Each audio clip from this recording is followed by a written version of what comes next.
The worst part about betrayal isn't the shock. It's realizing you gave someone the keys to destroy everything you held sacred. I learned this brutal truth on a fog-drenched Thursday morning when I returned from my honeymoon planning trip to find my custom wedding gown missing and my younger sister's signature jasmine perfume saturating my bedroom. What Valentina didn't know was that this wasn't just any dress. It was a one-of-a-kind creation with legal documentation that would become her downfall. Before we jump back in, tell us where you're tuning in from, and if this story touches you, make sure you're subscribed, because tomorrow, I've saved something extra special for you. I'm Celeste Harrington, and until that moment, I believed family loyalty was unbreakable. My life had been meticulously crafted like the intricate beadwork on my stolen gown. At 28, I ran Ethereal Designs, the most sought-after boutique wedding planning company in Millbrook Heights. My client list read like a who's who of the city's elite. Senators' daughters, tech moguls' wives, even a minor royal who'd flown in from Cordelia just for my services. Success had come through 15-hour days, countless sacrifices, and an obsessive attention to detail that bordered on perfectionism. My relationship with Dominic Ashworth seemed equally perfect. 3 years of dating had led to a proposal that was featured in Millbrook Lifestyle magazine, a sunset ceremony at the historic Ravencrest Lighthouse, complete with a vintage ring that had belonged to his grandmother. Dominic was everything I'd dreamed of: successful environmental lawyer, devastatingly handsome, and most importantly, someone who understood my ambitious nature without trying to dim my light. Then there was Valentina. My 24-year-old sister had always been the free spirit to my structured planner, the artist to my businesswoman. Where I built empires, she painted murals. Where I wore tailored suits, she draped herself in flowing bohemian fabrics. Our differences had always seemed complementary rather than competitive. She was my maid of honor, my closest confidant, and the person I trusted most in the world after Dominic. The wedding dress that now seemed to be missing wasn't just any gown. It was my magnum opus. Designed by the legendary Madame Rousseau of the Atelier Celeste in Paris, it had taken 8 months to create. Hand-sewn Alencon lace from a 200-year-old pattern, silk imported from the last traditional weavers in Lyon, and pearls that had been diving harvested from the waters off Normandy. The dress cost more than most people's cars, but it wasn't the price that made it irreplaceable. Madame Rousseau had insisted on something unprecedented: legal ownership papers. The dress was registered as a unique work of art, similar to a painting or sculpture. Every bead, every stitch, every pearl was catalogued and photographed. The documentation included provenance papers, authentication certificates, and most crucially, a contract stating that the dress could only be worn by the original commissioner, me, or someone with explicit written permission. It was an unusual request, but Madame Rousseau had been burned before by clients who'd tried to resell her creations as their own work. "Darling," she'd said in her melodic French accent during our final fitting, "this dress, she is not just clothing. She is art, she is heritage, she is part of your love story. These papers, they protect not just my work, but your memories, yes?" I'd laughed at the formality then, carefully tucking the documents into my fire-safe box alongside my passport and property deeds. The dress was meant to be worn once, then preserved as an heirloom for future generations. The papers seemed like an amusing quirk from an eccentric designer. Now, standing in my ransacked walk-in closet, those papers felt like a gift from destiny. The dress should have been hanging in its custom-made preservation bag, surrounded by lavender sachets and acid-free tissue paper. Instead, I found empty hangers and the lingering scent of Valentina's perfume, the same jasmine blend she'd worn since high school, distinctive and cloying. My heart hammered against my ribs as I checked every corner of the closet, every wardrobe in my Beacon Hill townhouse. The shoes were gone too. Custom Louboutins dyed to match the dress's pearl undertones. Even the vintage veil that had belonged to my grandmother, carefully stored in its own preservation box, had vanished. My phone trembled in my hands as I scrolled through Valentina's social media.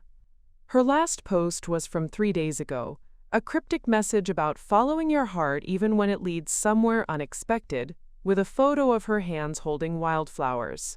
Nothing about a wedding, nothing about my dress. But I knew.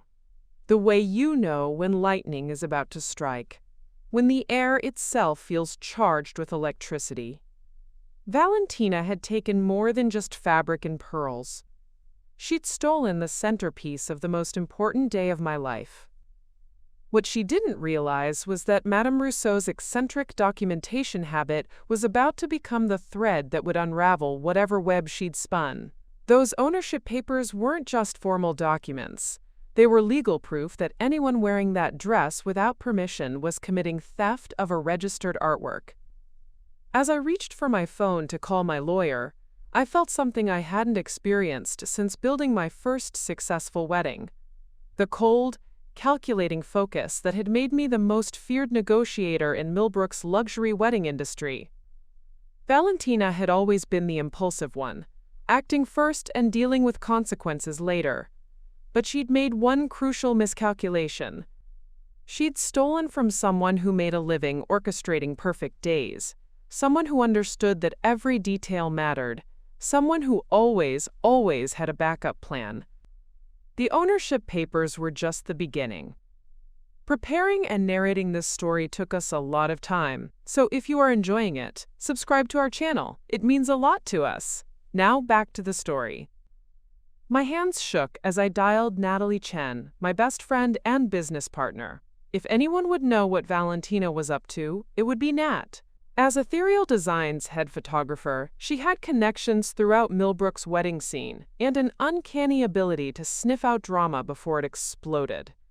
Celeste? Nat's voice was unusually strained when she picked up. "Oh, honey, please tell me you're sitting down." My stomach plummeted to my designer heels. "Nat, my dress is gone. Valentina's been in my house. I can smell her perfume everywhere, and—" "Celeste, stop." Nat's voice cut through my rambling with surgical precision. "There's something you need to know. I've been trying to reach you since yesterday, but your phone kept going to voicemail." I closed my eyes, remembering how I'd deliberately turned off my phone during the final venue walkthrough at Rosewood Manor. I'd wanted one afternoon of peace before the wedding chaos intensified. "Just tell me," I whispered, sinking onto my silk chaise lounge. "Valentina got married yesterday, to Flynn Brennan." The words hit like physical blows. "She wore your dress, Celeste, the Madame Rousseau. I saw the photos on the Millbrook Society blog this morning." Flynn Brennan. The name ricocheted through my skull like a pinball. Flynn, the charming Irish sculptor who'd been commissioned to create the centerpiece for my own wedding reception. Flynn, who'd spent countless hours at my house discussing artistic vision while I was busy with client meetings.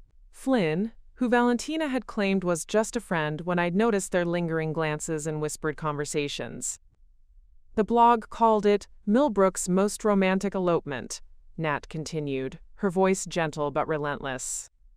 They got married at Cliffside Chapel, with just a handful of witnesses. The photographer was that pretentious guy from Lux Captures. You know, the one who charges $5,000 just to show up.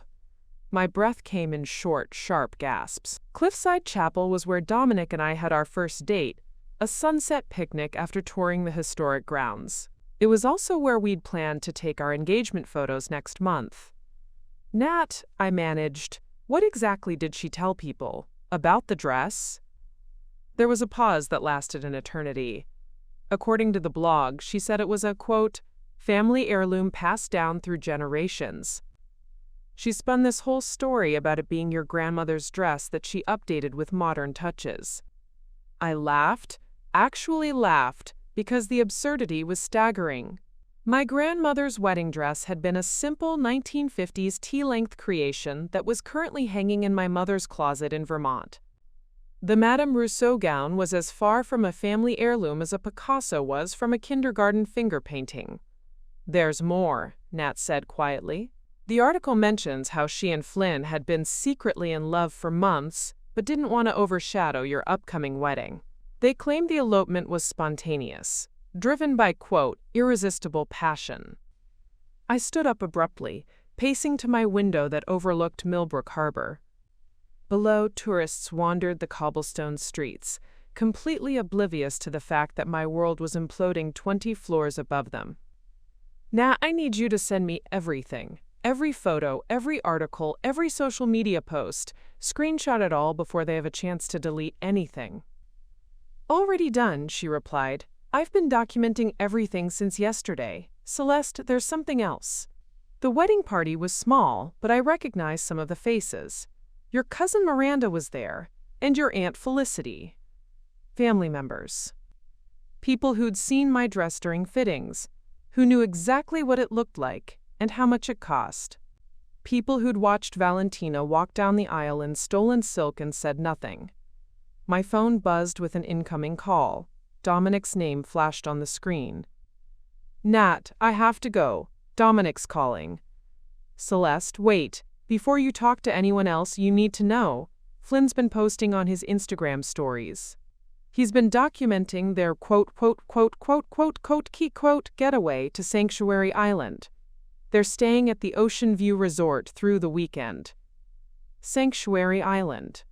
The exclusive private resort that was accessible only by chartered boat, where rooms cost more per night than most people's monthly rent. The same resort where Dominic and I had planned to spend our wedding night. I ended the call with Nat and answered Dominic's. Celeste, thank God, his voice was tight with concern. I just got the strangest call from my mother. She said she saw photos online of someone wearing a dress identical to yours at a wedding yesterday. She was confused because she thought our wedding wasn't until next month. I closed my eyes, grateful that Dominic's mother lived in London and wouldn't have recognized Valentina from a distance in the photos. Dom, I said carefully, we need to talk. In person, can you come over? I'm already in my car, he said. Celeste, what's going on? I sound like someone whose sister just stole her wedding dress and eloped in it while wearing my grandmother's veil and my custom shoes. The silence on the other end of the line stretched so long I wondered if the call had dropped. I'm sorry, what? Dominic's voice was barely a whisper. You heard me correctly. Valentina married Flynn Brennan yesterday, wearing every single piece of my wedding ensemble. And according to the press, she told everyone it was a family heirloom. I heard the screech of brakes. Then Dominic's voice, harder now. I'm 5 minutes away. Don't call anyone else until I get there. As I hung up, my phone immediately buzzed with a text from an unknown number. Saw the news about Val's wedding. The dress looked familiar. Winking face. Hope you're not too upset, sis. Sometimes love just can't wait, V. I stared at the message, my vision blurring with rage. The casual cruelty of it, the emoji, the dismissive tone, as if she'd borrowed a sweater instead of stealing the most important garment of my life. But as I read it again, something cold and calculating settled in my chest. Valentina had just made her first mistake. She'd put her confession in writing. And she had no idea that the dress she'd stolen came with legal protections that would make her irresistible passion very, very expensive. I walked to my safe and pulled out the Madame Rousseau ownership papers, spreading them across my dining table like battle plans. Let the games begin. Dominic arrived in record time, his usually immaculate appearance disheveled from running his hands through his dark hair. He took one look at me, standing over the spread of legal documents, and his expression shifted from concern to something I'd only seen in courtroom footage, his prosecutor mode. Show me everything, he said, loosening his tie and rolling up his sleeves. I handed him my phone, already pulled up to the Millbrook Society blog. His jaw tightened as he scrolled through the images. There was Valentina, radiant in my stolen gown, the hand-sewn Alencon lace catching the afternoon light filtering through Cliffside Chapel's stained glass windows. Flynn stood beside her in a cream linen suit, his sculptor's hands cradling her face as they exchanged vows. This photographer really went all out, Dominic muttered, continuing to scroll. These aren't quick elopement snapshots. This was a planned photo shoot. He was right. The images were magazine quality, artistic angles, perfect lighting, carefully orchestrated poses. Someone had invested serious money in documenting this spontaneous romance. "Look at the timestamp," I said, pointing to the metadata Nat had captured. "These photos were taken 3 days ago, but they only posted them yesterday. They've been sitting on this story."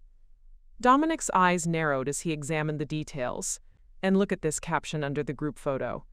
The intimate gathering included close family members who flew in to witness the surprise ceremony. Celeste, your cousin Miranda lives in California. Your Aunt Felicity is in Boston. They didn't just fly in for a spontaneous wedding." My phone buzzed with notifications. The story was spreading across social media like wildfire. I opened Instagram to find my business account tagged in dozens of posts. Wedding photographers, planners, and vendors throughout Millbrook were sharing the images with commentary ranging from admiration to barely concealed shock. "At Ethereal Designs, didn't you plan a wedding with this exact dress design last year?" read one comment. "That lace pattern looks familiar. Wasn't this featured in Bridal Couture magazine as a one-of-a-kind commission?" questioned another. My stomach churned as I realized the magnitude of what Valentina had done. This wasn't just personal betrayal, it was professional destruction. My reputation was built on exclusivity, on creating once-in-a-lifetime experiences that could never be replicated. Now, thanks to my sister's stunt, my most prized vendor relationship was being publicly questioned. "Dom, look at this," I said, showing him a post from Victoria Sterling, editor of Millbrook Weddings magazine. "She's asking if this is the same dress from my feature article about Kyokai gowns as art pieces. The article where I specifically talked about commissioning Madame Rousseau." Dominic read over my shoulder, his expression growing darker. "This is worse than theft, Celeste. This is identity fraud. She's not just wearing your dress. She's claiming your story, your connections, your professional achievements." I opened my laptop and pulled up the cached version of the Millbrook Society article. Reading it again with fresh eyes, I caught details that made my blood boil. "Listen to this," I said, reading aloud. "The bride's gown, a stunning family heirloom dating back generations, was recently restored by renowned Parisian atelier Madame Rousseau. The intricate beadwork and rare Alencon lace showcase the timeless elegance that has been passed down through the women of her family."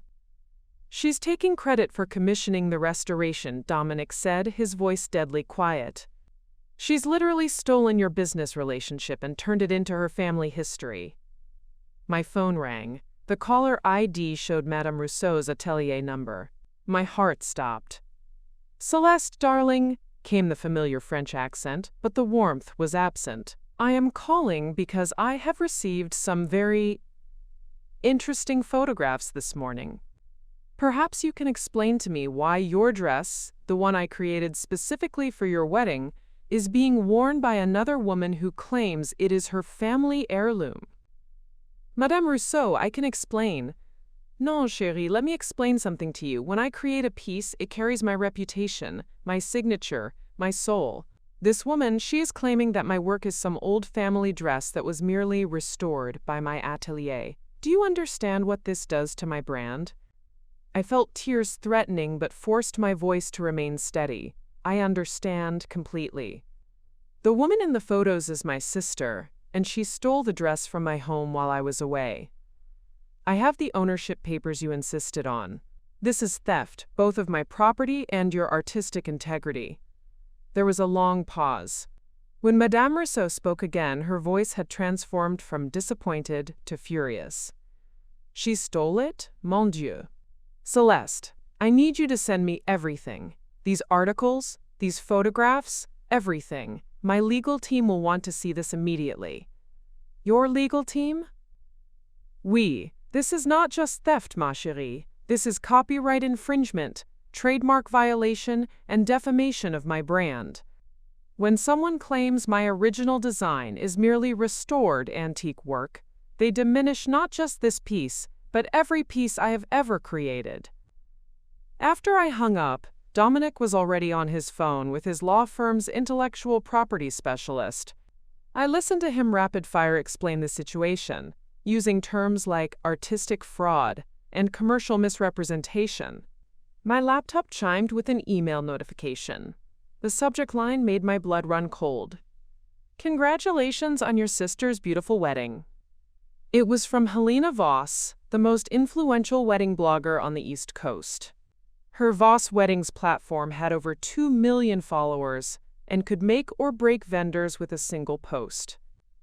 "Celeste," the email read, "I was so surprised to see the photos from Valentina's wedding. I didn't realize you had a sister getting married so soon before your own event. The dress is absolutely stunning.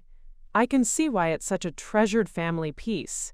I'd love to do a feature on sisters sharing heirloom gowns if you're interested. The romanticism of passing down such a magnificent piece through generations would make a wonderful story for my summer issue. Please call me to discuss." I stared at the screen in horror. Helena Voss thought I had willingly shared my dress with Valentina. She was preparing to feature this theft as a heartwarming family tradition. "Dom, we have a problem," I said, showing him the email. "If Helena Voss publishes this story, it becomes official wedding industry narrative. Everyone will think I gave Valentina permission to wear the dress." Dominic finished his call and turned his full attention to the email. "We need to control this narrative immediately. If this story gets published with the wrong angle, it could permanently damage both your relationship with Madame Rousseau and your business reputation." My phone buzzed again. This time it was a group text that included my entire extended family, photos from the wedding with the message, "Wasn't this such a beautiful surprise?" Valentina looked radiant in grandmother's restored dress. The text was from my mother. I showed Dominic, who actually swore under his breath, something I'd never heard him do. "Your own mother is perpetuating the lie," he said. "Celeste, this isn't just theft anymore. This is a coordinated family conspiracy." As if on cue, my phone rang again. This time it was Miranda, my cousin who'd been photographed at the wedding. "Celeste," she gushed before I could even say hello. "I'm so sorry we couldn't tell you about the wedding beforehand, but Valentina made us promise to keep it secret. She didn't want to stress you out before your own big day. Wasn't she gorgeous in the dress? It looked so much better on her than it did in those old photos from grandmother's closet." I gripped the phone so tightly I thought it might crack. "Miranda, that wasn't grandmother's dress." "What do you mean?" "Valentina said it had been in storage for decades, and she had it professionally restored as a surprise for her wedding. She said you helped her research restoration specialists." The web of lies was so elaborate, so detailed that for a moment I almost admired its construction. Almost. "Miranda, I need you to listen to me very carefully," I said. "That dress was not grandmother's. That dress was commissioned specifically for my wedding by Madame Rousseau in Paris. It cost more than most people's cars. Valentina stole it from my house." Silence on the other end. That's impossible," Miranda whispered. "Why would she lie about something like that? The whole family was there, Celeste. Aunt Felicity, Uncle Robert, even grandmother's sister Catherine flew in from Vermont. We all thought it was such a beautiful gesture, using the family dress." I closed my eyes. The lies had spread through my entire family like a virus, infecting every relationship, every memory, every future family gathering. "Miranda, I need you to save every photo, every video, everything from that wedding. Don't delete anything." After I hung up, I looked at Dominic, who was watching me with a mixture of admiration and concern. "You're building a case," he observed. "I'm building a fortress," I corrected, turning back to the ownership papers spread across my table. "Because when I'm done, everyone is going to know exactly who owns that dress, who commissioned it, and what happens when you steal from the wrong person." The ownership papers glowed under my desk lamp like a battle plan, and for the first time since finding my dress missing, I smiled. The next morning arrived with the sharp clarity that follows a sleepless night. I'd spent hours poring over the ownership documents while Dominic researched precedent cases on his laptop. By dawn, we had a strategy that would have made Sun Tzu proud. Before we do anything else, Dominic said, accepting the coffee I handed him, we need to understand exactly what weapons we're working with here. I spread the ownership papers across my dining table like a general reviewing battlefield maps. The documents were more comprehensive than I'd initially realized. Madame Rousseau hadn't just created legal protection. She'd crafted an impenetrable fortress of intellectual property law. Look at this, I said, pointing to a clause I'd discovered buried in the fine print. Section 4.3. Any unauthorized wearing, photographing, or public display of the commissioned piece constitutes commercial misappropriation and trademark infringement, punishable by statutory damages of up to $150,000 per violation. Dominic's eyebrows shot up. Per violation? Celeste, how many photos were posted from that wedding? I opened my laptop to the archived screenshots Nat had compiled. 47 professional photographs across 6 different platforms, plus an unknown number of guest photos and videos. That's potentially over $7 million in statutory damages, Dominic whispered, his legal mind calculating the implications. But there's more here, isn't there? I nodded, turning to the next section. Certificate of authenticity with biometric markers. Every pearl, every bead, every thread was photographed and cataloged with microscopic detail. The dress has what's essentially a DNA signature. Which means any forensic examination will prove beyond doubt that the dress Valentina wore is my commissioned piece, not some family heirloom. I pulled out my phone and showed him a high-resolution photo from the wedding. Look at this beadwork pattern on the bodice. It's a unique design Madame Rousseau created specifically for me, based on Celtic knots that represent the merger of 2 souls. She calls it the eternal bond pattern. Dominic zoomed in on the image, then cross-referenced it with the documentation. The pattern matches perfectly. This is ironclad evidence. My phone buzzed with a text from an unknown number. Check your email, you're going to want to see this. A friend. I frowned, opening my laptop to find a message from an account I didn't recognize. Legal Eagle 2024 at protonmail.com. The subject line read, regarding your sister's copyright violations. Dom, look at this. The email contained a treasure trove of evidence I hadn't known existed. Screenshots of private Instagram stories showing Valentina and Flynn planning the wedding weeks in advance. Text message conversations between Valentina and various family members coordinating the heirloom dress story. Most damaging of all, a recorded phone conversation between Valentina and the photographer where she explicitly states she borrowed the dress without permission. Who sent this? Dominic asked, scanning the evidence. Someone who calls themselves a friend, I replied, scrolling through the attachments. But look at this timestamp. These messages date back 2 months. This wasn't a spontaneous elopement. It was a calculated heist. The recorded conversation was devastating. Valentina's voice was crystal clear.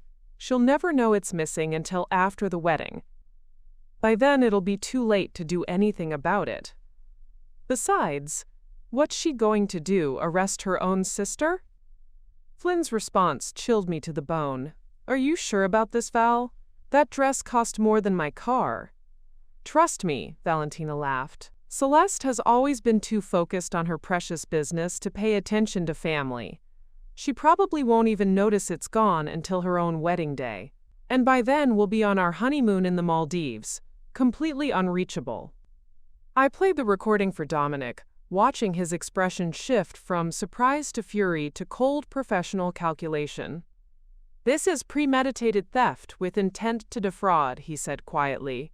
Combined with the public misrepresentation and commercial damage to Madame Rousseau's brand, we're looking at both civil and criminal liability. My laptop chimed with another email, this time from Madame Rousseau herself. The subject line was in French. Justice sera rendue, justice will be served. Ma chérie, the email began, I have been in contact with my legal team throughout the night. What has been done to you and to my work is unforgivable. I am attaching documentation that I believe will be of assistance to you. The attachments made my heart race.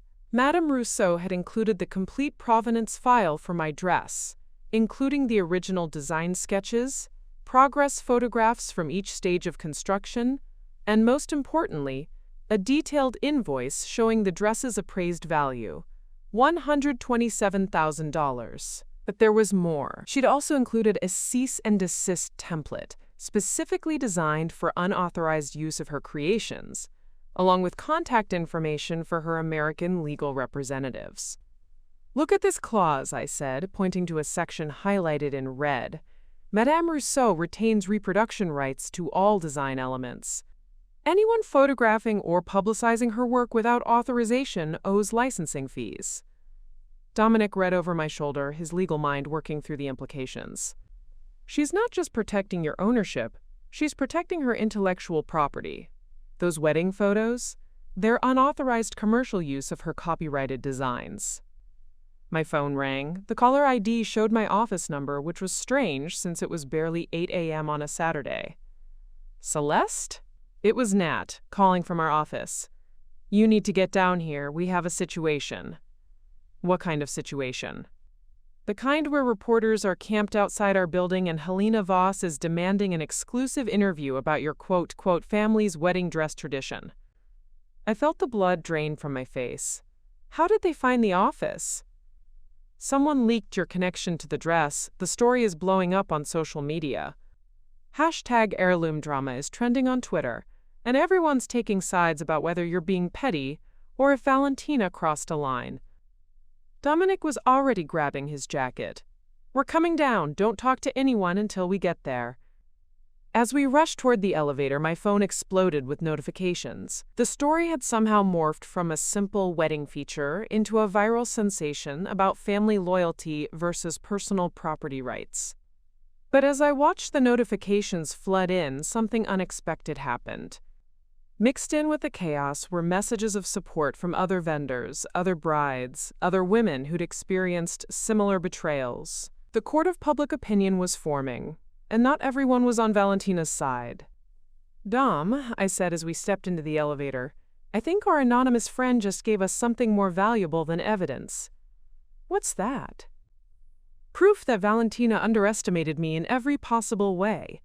I held up my phone, showing the legal documents and recorded confession. She thought I was too nice, too family-focused, too concerned with my reputation to fight back. The elevator doors opened to reveal the chaos in our building's lobby.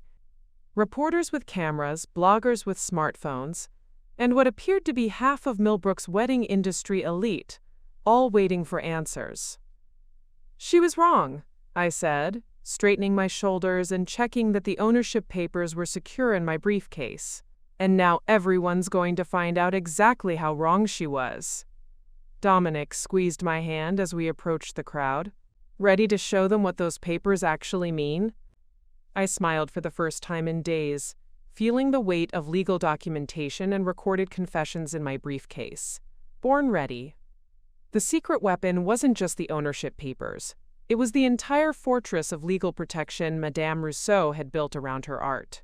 And Valentina had just walked straight into the crosshairs. The scene in our building's lobby was controlled chaos. I recognized faces from across Millbrook's wedding industry, photographers who'd worked with me, florists who'd been part of my vendor network, even competitors who'd normally cross the street to avoid me. Today, they were all united in morbid curiosity about the drama that had exploded across social media overnight. Helena Voss spotted me immediately, her perfectly coiffed silver hair cutting through the crowd like a shark's fin. She approached with her signature predatory smile, microphone already extended. Celeste, thank goodness you're here. I was hoping we could clear up this little misunderstanding about the dress. Surely there's a reasonable explanation? Ms. Voss, Dominic interrupted smoothly, stepping between us with the practiced ease of someone who'd handled media in high-profile cases. Ms. Harrington will be making a statement shortly, but first we need to address some urgent legal matters. Before Helena could respond, a woman I didn't recognize pushed through the crowd. Tall, elegant, with the kind of understated luxury that screamed old money. She carried herself with the confidence of someone accustomed to being the most important person in any room. "Excuse me," she said, her voice cutting through the chatter with crystal clarity. "I'm looking for Celeste Harrington." "I'm Celeste," I replied cautiously. "Vivienne Caldwell," she said, extending a manicured hand. "I believe we have a mutual interest in seeing justice served regarding a certain stolen wedding gown." The name hit me like lightning. Vivienne Caldwell was wedding industry royalty, heir to the Caldwell Hotel's empire, and recently featured on the cover of Town & Country for her own $1 million wedding to a tech mogul.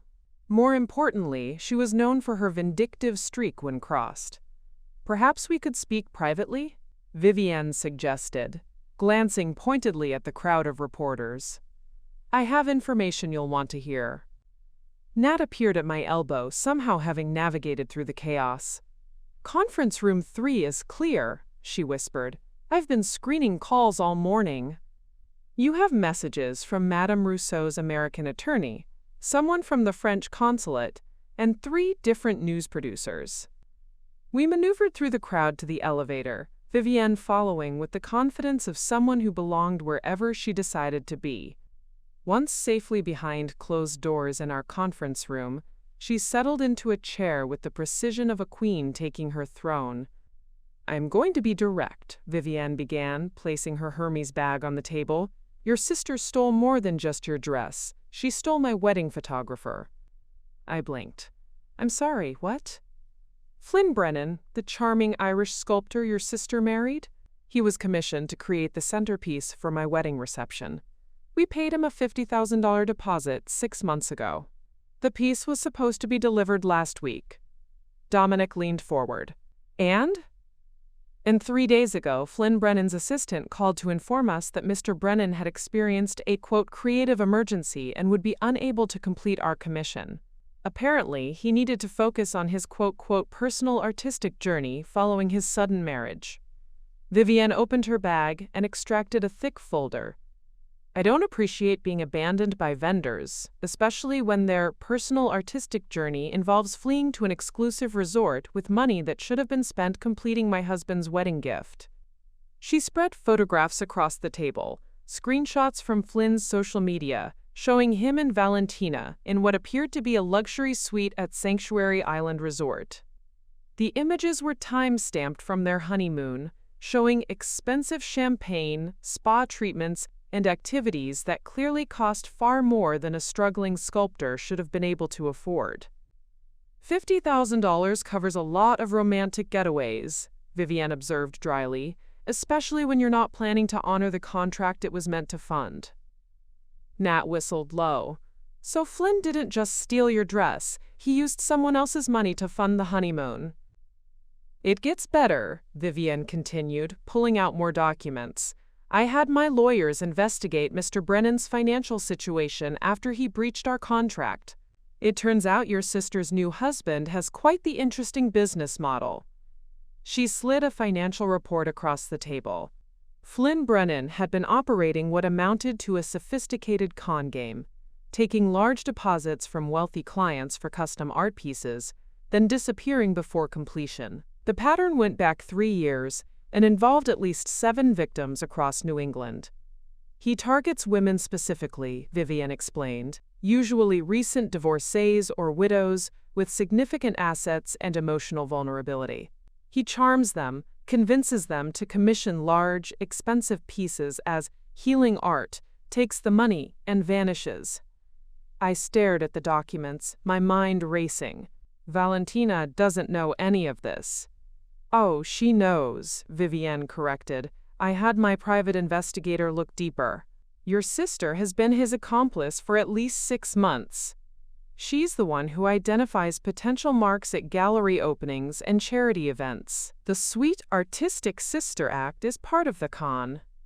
The room fell silent except for the distant hum of the air conditioning. I thought about all the times Valentina had insisted on coming to my high-end client events, how she'd charmed wealthy widows and recent divorcees with her bohemian artist persona. I'd thought she was just being social. "There's more," Vivienne said, apparently not finished destroying what remained of my faith in my sister. The private investigator traced some interesting financial transactions. Someone has been feeding Flynn information about your business operations, client lists, event schedules, vendor contacts. Information that would be valuable to someone planning to infiltrate Millbrook's luxury wedding market. My blood turned to ice. "Are you saying Valentina has been spying on my business?" "I'm saying your sister has been systematically gathering intelligence on your wealthiest clients for months. Flynn's victim list includes 3 women who attended events you planned." Vivienne pulled out another set of documents. Mrs. Elizabeth Thornberry, recently widowed heiress. Mrs. Catherine Westfield, divorced pharmaceutical executive. And Mrs. Diane Ashworth. "Ashworth," Dominic repeated sharply. "That's my family name." "Your aunt?" Vivienne confirmed. "She commissioned a memorial sculpture for your late uncle last spring, paid Flynn $25,000, never received the piece." The betrayal cut deeper than I'd thought possible. It wasn't just about the dress anymore. Valentina had been using my business, my relationships, my trust, to help Flynn prey on vulnerable women. Some of those women were family friends, people I'd known for years. My phone buzzed with a call from an unknown international number. I answered on speaker. "Miss Harrington? This is Inspector Laurent Dubois with the French National Police. I am calling regarding your stolen property. We have been monitoring the situation at the request of Madame Rousseau, and we believe your case may be connected to an international art fraud investigation we have been conducting." The room fell completely silent. "Inspector, could you please elaborate?" Dominic asked in his courtroom voice. "Mr. Brennan has been flagged by Interpol as a person of interest in a series of art thefts across Europe. We believe he has been using romantic relationships to gain access to valuable pieces, then either stealing them outright or creating sophisticated forgeries for resale on the black market." Vivienne smiled for the first time since entering the room. "It seems your sister picked quite the catch." Inspector Dubois continued. "We would very much like to speak with you about your sister's knowledge of Mr. Brennan's activities. Based on our investigation, we believe she has been far more involved than she may have led you to believe." After ending the call with the inspector, I looked around the room at my unlikely alliance. Dominic with his legal expertise, Nat with her media connections, Vivienne with her resources and thirst for revenge, and now international law enforcement with their broader investigation. "So let me make sure I understand this correctly," I said slowly. "My sister didn't just steal my wedding dress. She's been running a long-term con with an international art thief, using my business as their hunting ground. And now they're both wanted by Interpol." "That's a fairly accurate summary," Vivienne agreed. "The question is, what are you going to do about it?" I looked down at the ownership papers spread across the table, then at the mountain of evidence documenting Flynn's crimes and Valentina's complicity. When I'd woken up yesterday morning, I'd thought my biggest problem was a stolen dress. Now I realized I'd been harboring criminals who'd been using my success to prey on vulnerable women. "I'm going to destroy them," I said quietly, "both of them, completely and permanently."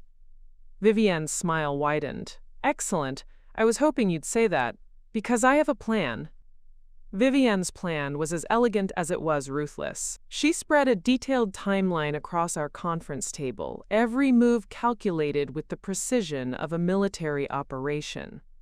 "The key," she explained, "is timing. Valentina and Flynn return from Sanctuary Island tomorrow evening.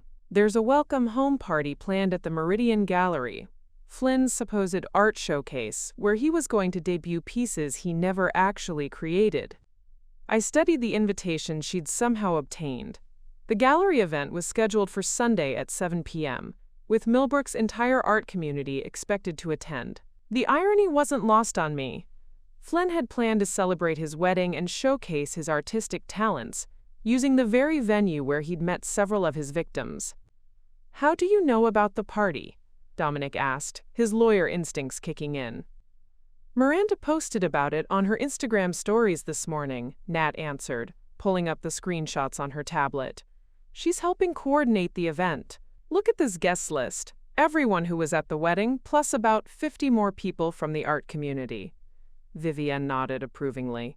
Perfect. A public venue, multiple witnesses, and most importantly, several of Flynn's victims will be in attendance without knowing it. Mrs. Thornbury always attends gallery openings, and I made sure Mrs. Westfield received a personal invitation. You invited his victims to his welcome home party? I asked, torn between admiration and horror.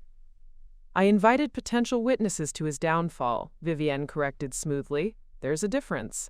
Inspector Dubois had provided us with crucial intelligence during our second call. French authorities had been tracking Flynn's movements through Interpol channels, and they were prepared to coordinate with American law enforcement for his arrest. The timing had to be perfect. They needed him on American soil with sufficient evidence to justify extradition. The dress is our smoking gun, Dominic explained, reviewing the legal strategy we'd developed. With Madame Rousseau's documentation and the recorded confession, we have ironclad proof of theft. But the international fraud charges require more coordination. My phone buzzed with a text from Miranda. Can't wait for you to see Val tomorrow night. She has so many stories from the honeymoon. Flynn's art show is going to be amazing. He's been working on some incredible pieces for months. I showed the message to the group. Vivienne's smile was predatory. She still doesn't know, does she? Vivienne observed. Miranda actually believes Flynn has been creating art instead of stealing money. Neither does Valentina, I realized. She thinks she married a struggling but talented artist, not an international criminal. Nat looked up from her laptop where she'd been coordinating with various media contacts.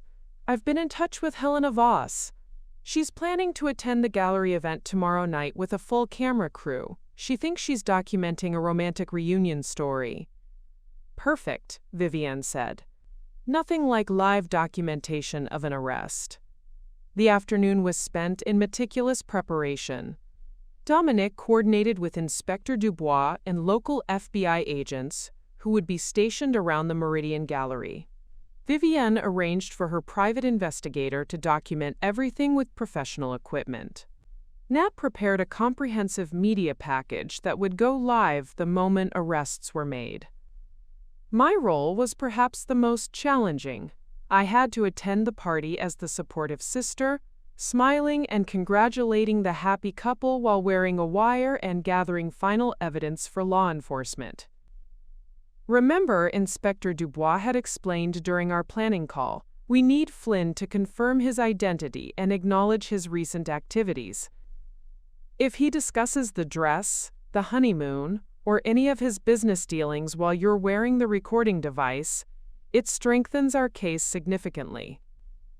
The wire was surprisingly small, almost invisible when properly positioned.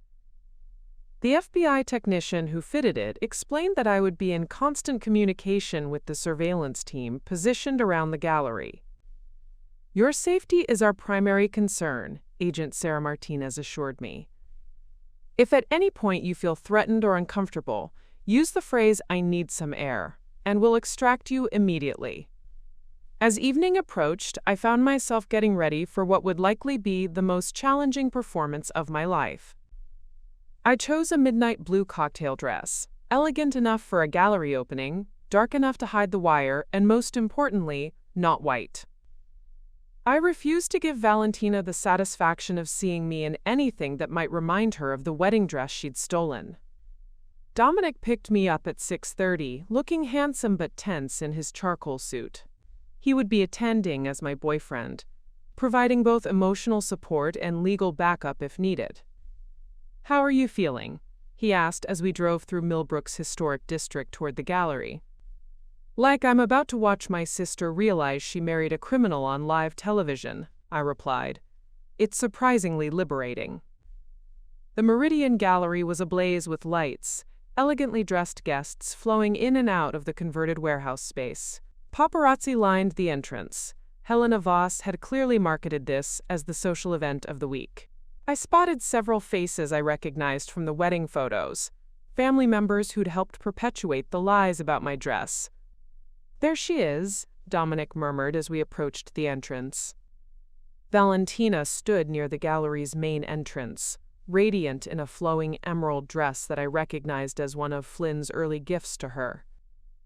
She was surrounded by well-wishers, playing the role of the blushing newlywed to perfection.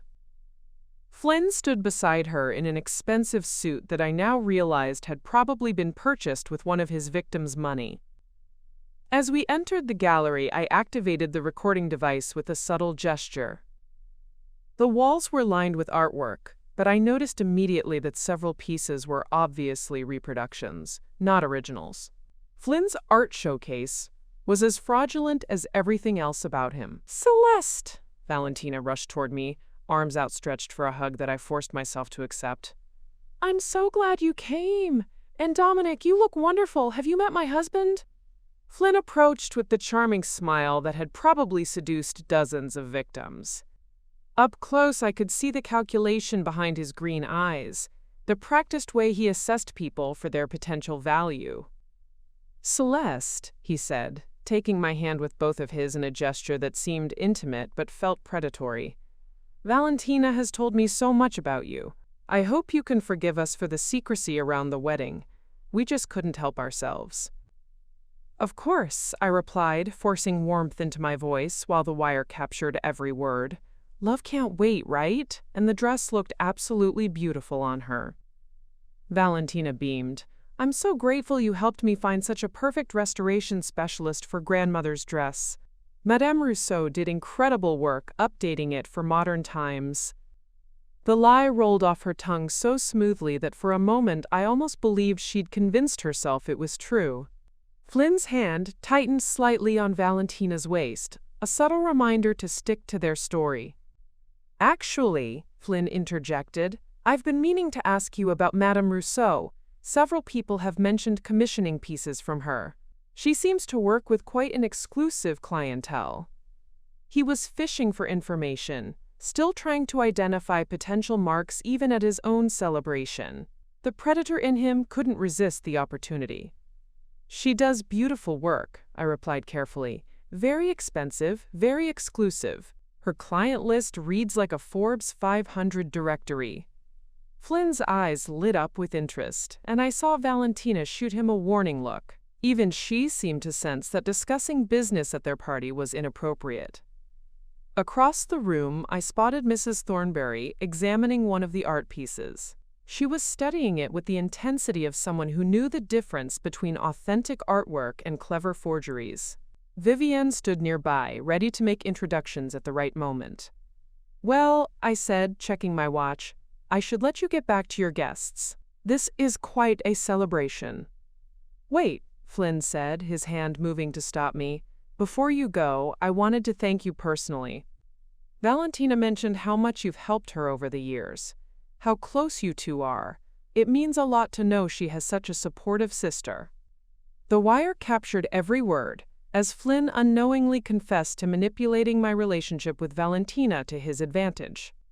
In the distance, I could see Agent Martinez positioned near the gallery's back exit, ready to move when the signal came.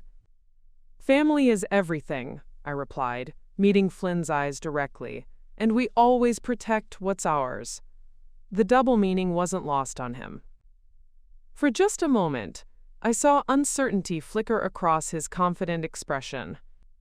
Then the gallery lights dimmed, and Helena Voss stepped forward with her camera crew, ready to document what she thought would be a romantic celebration.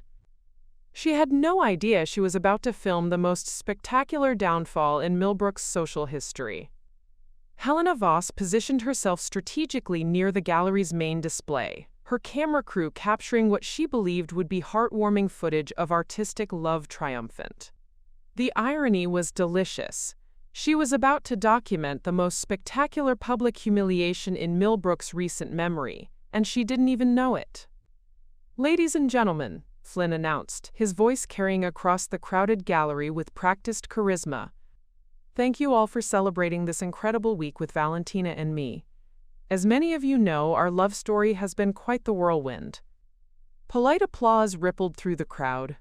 I noticed Mrs. Thornberry had moved closer, her expression growing increasingly puzzled as she examined the artwork displayed around Flynn. Her trained eye was clearly detecting something amiss.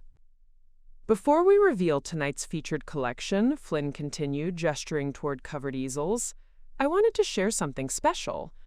My beautiful wife wore a dress to our wedding that represents everything I believe about art, the marriage of tradition and innovation, the breathtaking result when something timeless is given new life.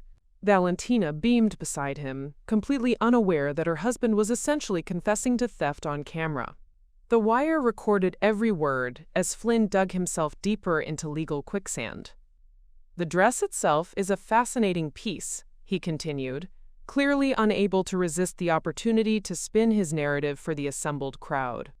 An authentic family heirloom, carefully restored by one of Paris's most exclusive ateliers, it perfectly represents how true artistry transcends generations. Mrs. Westfield, positioned near the wine station thanks to Vivienne's careful orchestration, suddenly straightened. I saw recognition dawn in her eyes as Flynn's voice triggered memories of their own interactions months earlier. She began moving through the crowd toward the front, her expression shifting from polite interest to grim determination. The restoration process itself was a work of art, Flynn continued, now fully committed to his fabrication. Madame Rousseau's atelier spent months bringing this piece back to its original glory, updating it while maintaining its historical significance. I felt my chest tighten with rage. He wasn't just lying about stealing my dress, he was appropriating Madame Rousseau's reputation and artistry as part of his con. The wire captured every word as he essentially confessed to multiple forms of fraud while trying to impress his audience. Helena Voss gestured to her cameraman to move closer, sensing that this story had more layers than she'd initially realized. Mr. Brennan, she called out, her reporter instincts activated, you mentioned the restoration process. How did you and Valentina connect with such an exclusive atelier? Valentina's smile faltered slightly, but Flynn stepped smoothly into the gap. Valentina's sister Celeste actually provided the connection, he said, his eyes finding mine across the room. Her expertise in the luxury market opened doors that would normally be closed to artists like us. The calculated way he said it, the subtle emphasis on artists like us, made my skin crawl.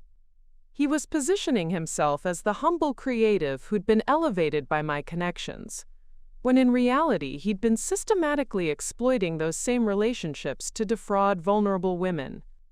How generous of you, Celeste, Helena said, turning toward me with renewed interest. It must be wonderful to see family pieces being preserved and celebrated this way. I felt every eye in the gallery focus on me. The wire was recording, law enforcement was positioned, and Flynn had just publicly confirmed his theft while claiming it was a family heirloom. The moment had arrived to begin dismantling his house of lies. Actually, Helena, I said, my voice carrying clearly across the suddenly quiet gallery, I think there might be some confusion about the dress. Valentina's face went pale, but Flynn maintained his confident smile, apparently believing he could charm his way through whatever challenge I might present. What kind of confusion? Helena asked, her journalist instincts sensing a story beneath the surface. I moved closer to the center of the room, where Flynn and Valentina stood bathed in the gallery's dramatic lighting. The camera crew followed my movement, capturing every nuance of the moment. Well, I said, keeping my tone light and conversational, Flynn mentioned that the dress was a family heirloom restored by Madame Rousseau's atelier, but that's not quite accurate. Celeste, Valentina warned quietly, but I continued. The dress wasn't restored by Madame Rousseau, it was commissioned by her, specifically commissioned for my wedding, which is scheduled for next month. A collective intake of breath swept through the gallery. Helena's eyes widened as she realized she was capturing something far more dramatic than a simple celebration. Flynn's confidence wavered for the first time all evening. I think there's been a misunderstanding. No misunderstanding, I interrupted gently. I have the commissioning papers, the design sketches, the payment records, and the legal ownership documentation. The dress Valentina wore at your wedding was stolen from my home while I was away on business." The gallery erupted in whispers. I saw Miranda push through the crowd, her face a mask of confusion and growing horror. Other family members who'd attended the wedding began exchanging panicked glances, realizing they'd been accessories to theft. "That's impossible," Valentina said, her voice barely audible. "It's grandmother's dress. You helped me research restoration specialists." "I never helped you research anything, Val," I replied sadly. "I was out of town for 3 days planning my own wedding. When I came home, my dress was gone and your perfume was everywhere." Mrs. Thornbury stepped forward, her voice cutting through the chaos with aristocratic authority. "Excuse me, Mr. Brennan, but I believe we need to discuss your business practices." Flynn's head whipped toward her, and I saw real fear flicker in his eyes for the first time. He recognized her, and he knew what her presence meant. "Mrs. Thornbury," he said, attempting to recover his composure, "how lovely to see you again." "Is it?" she replied coldly. "Because I'm still waiting for the memorial sculpture I paid you $25,000 to create 6 months ago. Your assistant told me you'd experienced a, quote, creative emergency, but I see you've had time to plan elaborate weddings and art shows."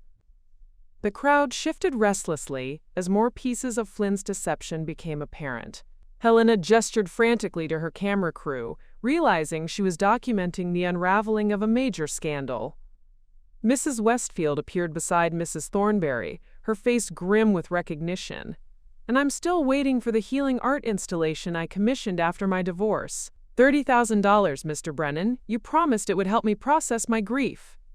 Flynn's charming mask finally slipped completely. He looked around the gallery like a trapped animal, realizing that his victims were surrounding him, while cameras captured every moment. "Now wait just a minute," he said, his Irish accent thickening under stress. "These are simple business misunderstandings. Artists often experience delays." "Delays?" Mrs. Thornbury's voice could have cut glass. "Mr. Brennan, you took my money and disappeared, just like you apparently took this young woman's wedding dress." Valentina stared at her husband in growing horror as the scope of his deceptions became clear. "Flynn, what are they talking about? What money?" "Val, it's not what it sounds like," Flynn started. But his explanations were drowned out by the murmur of the crowd as more people began connecting dots they'd previously ignored. I noticed Agent Martinez moving closer through the crowd, her hand positioned near her concealed weapon. Other agents were subtly taking positions around the gallery's exits. "Flynn," I said, my voice carrying clearly through the chaos, "I think it's time you told everyone the truth. About the dress, about the money, about who you really are." Helena thrust her microphone toward him, her camera crew capturing every angle as Flynn Brennan's carefully constructed world began collapsing around him. "The truth is," Flynn said desperately, looking directly into the camera, "sometimes artists have to make difficult choices to protect their art and the people they love." It was the wrong answer at the wrong time. Agent Martinez stepped forward, her badge visible as she approached. "Mr. Brennan," she said in a voice that cut through all other sound, "I think we need to have a conversation about those difficult choices." The gallery fell completely silent except for the whir of Helena's cameras, still rolling as they captured what would become the most talked-about footage in Millbrook's social media history. The moment Agent Martinez displayed her badge, the gallery's atmosphere shifted from social tension to criminal investigation. Helena's camera crew instinctively zoomed in, capturing the exact second Flynn Brennan realized his elaborate con was about to become a federal case. "FBI," Agent Martinez announced clearly, her voice cutting through the murmur of shocked guests. "Mr. Brennan, we have some questions about your recent business activities." Flynn's eyes darted around the gallery like a cornered animal seeking escape routes. I noticed 2 more agents had positioned themselves near the exits, their presence now obvious to anyone looking for it. There would be no dramatic flee through the back door, no romantic escape with his stolen bride. "This is ridiculous," Flynn said, attempting to recover his composure but failing spectacularly. "I'm an artist, not a criminal. These are simple contract disputes." "Contract disputes?" Mrs. Thornberry's voice rose with aristocratic outrage. "Mr. Brennan, you took my money under false pretenses and vanished. That's called fraud." Inspector Dubois chose that moment to make his entrance, his presence, commanding immediate attention. The French inspector moved through the crowd with the kind of authority that made people step aside without thinking. "Mr. Brennan," he said in accented English, "or should I say Mr. Patrick Collins? We have been looking for you across 3 countries." The color drained completely from Flynn's face. Valentina stared at her husband in growing horror as another layer of deception peeled away. "Patrick Collins?" she whispered. "Who is Patrick Collins?" "Your husband's real name," Inspector Dubois replied gently. "Mr. Collins has been operating under false identities across Europe and now America, targeting wealthy women through art fraud schemes." The gallery erupted in shocked whispers. Helena gestured frantically to her camera crew, directing them to capture every angle of what was rapidly becoming the scandal of the decade. "That's impossible," Valentina said, her voice breaking. "We're married. I know everything about him. His family in Ireland, his art training, his—" "All fabricated," Inspector Dubois interrupted. "The real Flynn Brennan was a legitimate artist who died in Dublin 3 years ago. Your husband assumed his identity and has been using it to establish credibility in artistic communities." The wire captured Valentina's sharp intake of breath, the sound of a woman's world completely imploding. She turned to stare at the man she'd married, searching his face for any trace of the person she thought she knew. "This has to be a mistake," she said desperately. "Flynn, tell them. Show them your passport, your identification." Instead of responding, Flynn, or Patrick, made a fatal error. He bolted. His sudden movement toward the gallery's side exit triggered immediate response from the positioned agents. Within seconds, he was tackled to the ground amid the shocked screams of gallery guests and the whir of Helena's cameras capturing every moment. "Get off me!" Flynn shouted as Agent Martinez and her colleague restrained him. "You have no right! I demand to speak to a lawyer." "You'll have that opportunity," Agent Martinez replied professionally, producing handcuffs. "Patrick Collins, you're under arrest for federal wire fraud, interstate theft, identity fraud, and conspiracy to commit grand larceny." As they read him his rights, I noticed Vivienne standing near the main display, her expression one of supreme satisfaction. She caught my eye and nodded slightly. Phase 1 of her plan had executed flawlessly. But the revelations weren't finished. "There's more," Inspector Dubois announced to the captivated crowd. "During our investigation, we discovered that Mr. Collins has not been working alone." All eyes turned to Valentina, who stood frozen in the center of the gallery like a deer caught in headlights. "Wait," she said, her voice barely audible. "What do you mean, not alone?" Agent Martinez pulled out a tablet, displaying financial records for everyone to see. "Ms. Harrington, our investigation reveals multiple transfers from your personal accounts to offshore holdings controlled by Mr. Collins. Additionally, we have recorded conversations indicating your knowledge of his fraudulent activities." I felt the blood drain from my face as I realized what was happening. The anonymous tip I'd received, the perfectly timed evidence. It hadn't just exposed Flynn's crimes, it had exposed Valentina's as well. "That's not possible," Valentina said frantically. "I never sent him money. I don't even have access to that kind of cash." "According to our records," Agent Martinez continued relentlessly, "you've transferred over $85,000 in the past 6 months. Money that was used to fund your lifestyle while Mr. Collins defrauded his victims." "Show me," Valentina demanded, her voice rising to near hysteria. "Show me these records because I never—" She stopped mid-sentence as Agent Martinez displayed the bank statements on her tablet. Valentina's face went from confused to devastated, as she recognized her own account information. "I didn't authorize these," she whispered. "I never signed for these transfers." "Ms. Harrington," Inspector Dubois said gently, "Mr. Collins had complete access to your financial information. He has been using your accounts to launder money from his victims for months." The gallery had fallen completely silent, except for the soft whir of Helena's cameras. Everyone watched as Valentina processed the magnitude of her situation. She wasn't just the wife of a criminal. She was an unwitting accomplice whose identity had been systematically exploited. "But the dress," she said desperately, turning to me with tears streaming down her face. "Celeste, I thought it was grandmother's dress. I really believed." "You believed what he told you to believe," I replied, surprised by the gentleness in my own voice. "Just like he told you to take it while I was away. Just like he probably suggested I wouldn't mind or that I'd given permission." Valentina's sob confirmed my suspicion. Flynn had manipulated her into stealing my dress by convincing her I'd approved it, just as he'd manipulated her into providing access to my client list and her own financial accounts. "The recorded conversations we have," Agent Martinez explained, "indicate that Mr. Collins was very careful to present his requests as romantic gestures or family favors. He's sophisticated in his manipulation techniques." Helena stepped forward with her microphone, sensing the climactic moment of her story. "Valentina, are you saying you didn't know about your husband's criminal activities?" "I didn't know anything," Valentina cried. "I thought he was an artist. I thought we were building a life together. I thought—" She looked around the gallery at the covered artwork Flynn had planned to unveil. "What was he going to show tonight?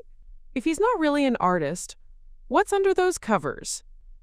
Agent Martinez nodded to one of her colleagues, who began removing the cloth coverings from Flynn's quote-featured collection. What they revealed sent another wave of shock through the already stunned crowd. The easels held not original artwork, but photographs. Photographs of paintings, sculptures, and other art pieces that had been reported stolen across Europe over the past 3 years. Flynn hadn't been planning to showcase his own work. He'd been planning to display images of his criminal achievements. "These are photos of pieces currently on Interpol's most wanted list," Inspector Dubois explained. "Mr. Collins has been documenting his thefts as trophies." Mrs. Westfield pointed shakily at one of the photographs. "That's my grandmother's painting. It was stolen from my estate during the renovation project Flynn was supposed to be overseeing." The scope of Flynn's, Patrick's criminal enterprise was staggering. He hadn't just been defrauding women of money, he'd been stealing family heirlooms, artwork, and precious items that held irreplaceable sentimental value. "How many victims are there?" Helena asked, her journalistic instincts taking over. "We've identified 43 confirmed cases across 4 countries," Inspector Dubois replied, "with damages totaling over $3.2 million. The number hit the gallery like a physical blow. 43 women who'd trusted a charming artist and lost not just money, but pieces of their family history. As the agents prepared to escort Patrick away, he turned back toward Valentina with what might have been genuine remorse in his eyes. "Val," he called out, "I never meant for you to get hurt. You have to believe that." "Don't," she replied, her voice stronger than it had been all evening. "Don't you dare try to manipulate me now. I see exactly who you are." The gallery watched as Patrick Collins, the man we'd known as Flynn Brennan, was led away in handcuffs. His empire of lies finally collapsed. But as the crowd began to disperse and Helena's crew packed up their equipment, I realized the story wasn't over. The dress was still evidence. Valentina was facing potential charges as an unwitting accomplice, and our family relationships lay in ruins. The justice I'd sought was more complicated than I'd ever imagined. 3 weeks later, I sat in the federal courthouse's witness gallery, watching as Patrick Collins faced Judge Catherine Morrison for his sentencing hearing. The courtroom was packed with victims, their families, and media representatives who'd been following what Helena Voss had dubbed the Millbrook art fraud scandal. Valentina sat 2 rows ahead of me, flanked by her new legal team. The past weeks had been a whirlwind of depositions, financial audits, and psychological evaluations as federal prosecutors worked to untangle her role in Patrick's schemes. The evidence had ultimately exonerated her. She was a victim of sophisticated financial manipulation, not a willing accomplice. "Mr. Collins," Judge Morrison began, her voice carrying the weight of decades on the bench, "in my 30 years as a federal judge, I have rarely encountered a case involving such calculated exploitation of trust and emotional manipulation." Patrick sat at the defendant's table in an orange jumpsuit, his charming facade completely stripped away. The man who'd once commanded galleries with his charisma now looked small and defeated, flanked by court-appointed attorneys who'd struggled to mount any meaningful defense. "The scope of your crimes is staggering," the judge continued. 43 confirmed victims across 4 countries, with total damages exceeding $3.2 million. But the financial impact pales in comparison to the emotional devastation you've inflicted on women who trusted you with their hearts, their histories, and their most precious possessions. Mrs. Thornberry had testified earlier that morning, describing how Patrick had convinced her that commissioning a memorial sculpture for her late husband would help her process her grief. Instead, he'd taken her money and disappeared, leaving her to wrestle with feelings of betrayal during an already difficult time. "Your Honor," Mrs. Thornberry had said, her voice steady despite the tremor of emotion, "he didn't just steal my money. He stole my faith in human kindness during the darkest period of my life."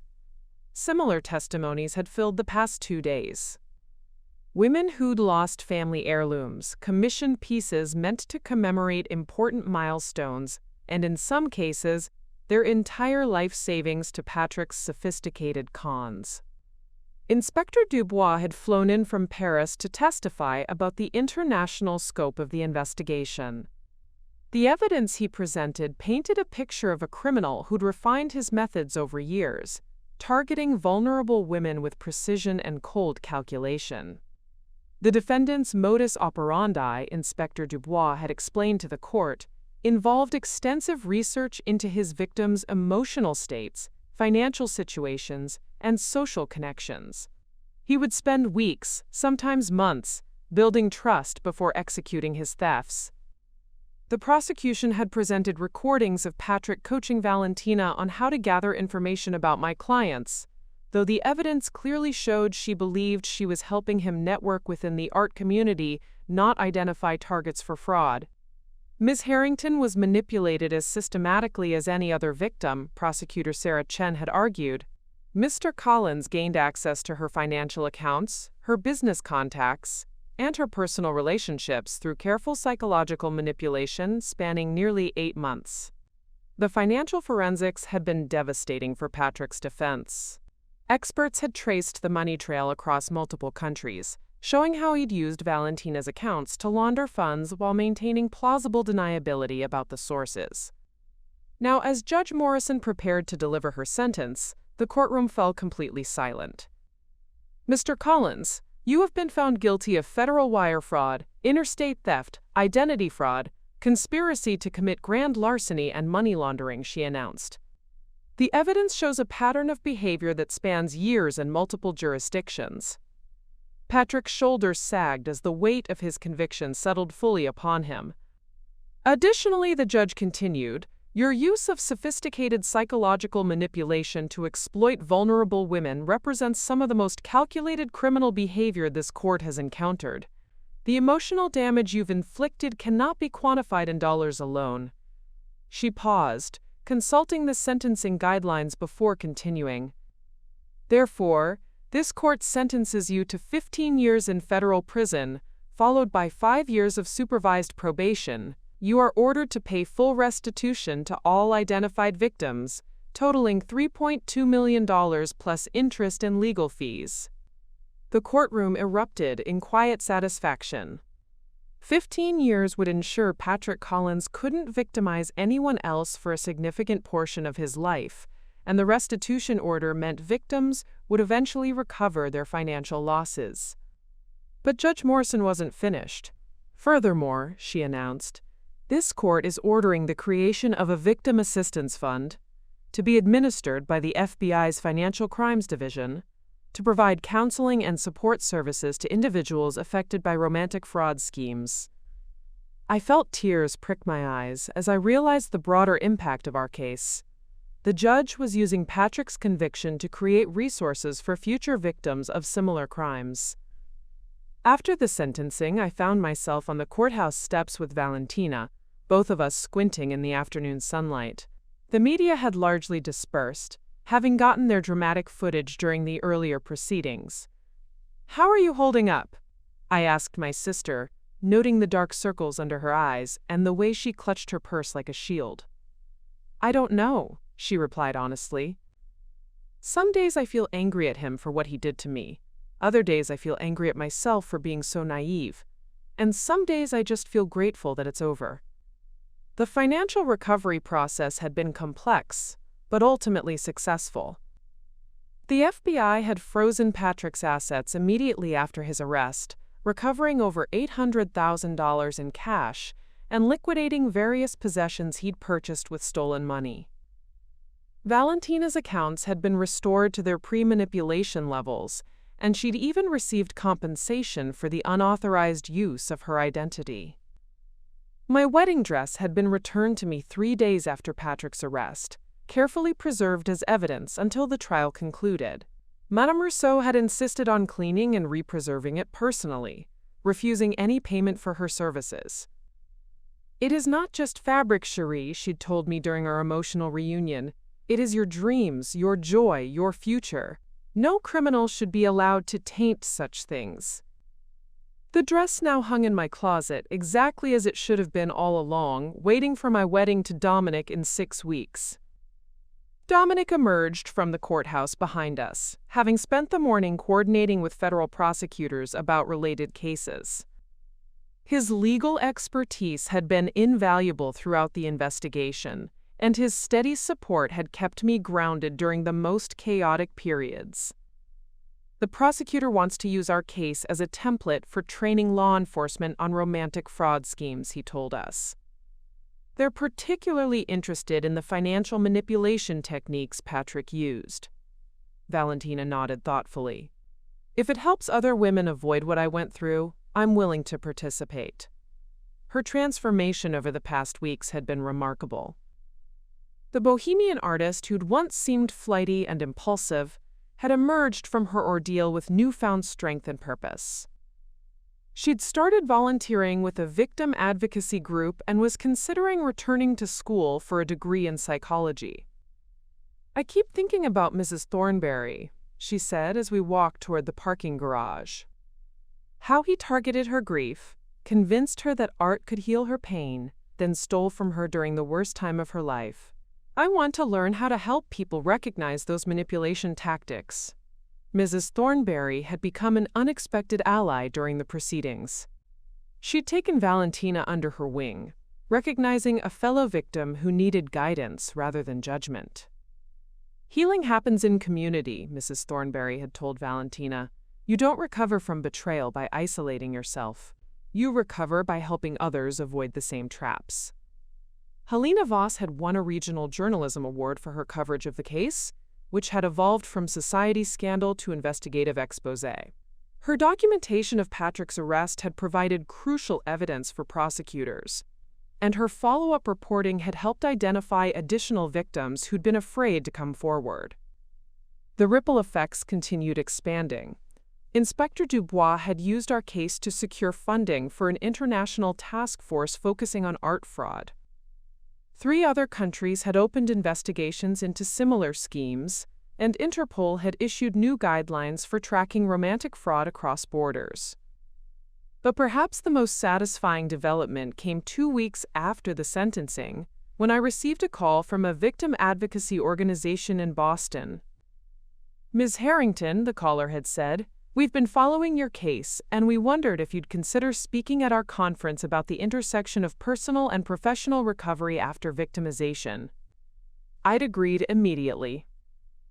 If our ordeal could help other women recognize and resist similar manipulation, then perhaps some good could emerge from the devastation Patrick had caused. As we reached our cars in the courthouse parking garage, Valentina turned to me with an expression I hadn't seen since we were children, vulnerable but hopeful. "Celeste," she said quietly, "I know I can't undo what happened. I know the damage goes beyond just the dress. But I want you to know that I'm going to spend the rest of my life making sure I'm worthy of being your sister again." For the first time in months, I reached out and hugged her without reservation. "You already are," I told her. "You always were. We just needed to find our way back to each other." Justice had been served, but more importantly, our family was beginning to heal. 6 months after Patrick Collins was led away in handcuffs, I stood in my office reviewing proposals for what had become the most ambitious project of my career. The Ethereal Foundation, a nonprofit organization focused on supporting victims of romantic fraud, was about to launch its first annual conference. The irony wasn't lost on me that my wedding planning expertise was now being channeled into orchestrating events designed to help other women rebuild their lives after betrayal. But the skills translated perfectly: attention to detail, vendor coordination, crisis management, and the ability to create meaningful experiences that honored important transitions. The keynote speakers confirmed for next month, Nat announced, entering my office with a thick folder of confirmations. Mrs. Thornberry will open the conference, followed by Inspector Dubois presenting on international fraud patterns. And Valentina's workshop on recognizing manipulation tactics is already overbooked. I smiled at the mention of my sister's session. Over the past months, Valentina had thrown herself into victim advocacy work with the same passionate intensity she'd once reserved for her art. She'd completed a certification program in trauma counseling and was preparing to enter graduate school in the fall. "The FBI wants to add another session on financial recovery," Nat continued. "Apparently, our resource guide is being used as a template in 3 other states." The resource guide had been one of our first major accomplishments, a comprehensive manual that walked fraud victims through the complex process of recovering their financial and emotional lives. Written collaboratively by survivors, law enforcement, and mental health professionals, it had become the gold standard for romantic fraud recovery. My personal phone buzzed with a text from Dominic. "Final fitting in an hour. Can't wait to see you in the dress that started this whole journey." I touched the simple gold pendant at my throat, a gift from Madame Rousseau that contained a small piece of lace from my original wedding dress. She'd insisted on creating this keepsake, saying the dress itself had become too historically significant to be worn casually. The Madame Rousseau gown now resided in the Smithsonian's textile collection, donated as an example of how legal documentation could protect artistic integrity. It would be preserved forever, along with the complete story of how one stolen dress had exposed an international criminal operation. For my actual wedding, I'd commissioned Madame Rousseau to create something entirely new, a dress that represented renewal rather than reclamation, hope rather than vindication. This gown was ivory silk with hand-embroidered wildflowers, symbolizing growth from adversity. "Miss Harrington?" My assistant's voice came through the intercom. "There's someone here to see you. Says her name is Carmen Rodriguez, and it's about the foundation." I didn't recognize the name, but I'd learned to keep my schedule flexible for unexpected visitors. Many fraud victims struggled to ask for help through official channels, preferring the apparent spontaneity of dropping by. Carmen Rodriguez appeared to be in her early 40s, impeccably dressed but with the haunted look I'd learned to recognize in recent survivors. She sat across from my desk with the careful posture of someone who'd learned not to trust her own instincts.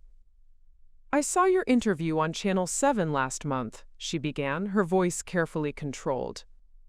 "About the foundation and helping women who've been targeted by men like Patrick Collins." I leaned forward attentively. "How can we help you, Carmen?" "It's not for me," she said quickly, then paused. "Well, not entirely. My daughter Sophia is 25, and she's been seeing this artist she met at a gallery opening in Hartford. He's charming, talented, and he's asked her to invest in his upcoming exhibition." My blood chilled. The pattern was immediately recognizable. "How much money is he asking for?" I asked gently. $30,000. He says it's to rent gallery space and create promotional materials. Sophia has been saving for a down payment on a house, but she's convinced that supporting Marcus's art is an investment in their future together. I reached for my notebook, already forming a mental checklist of warning signs. "Carmen, can you tell me more about how they met and how quickly this investment request developed?" Over the next hour, Carmen painted a picture that was chillingly familiar.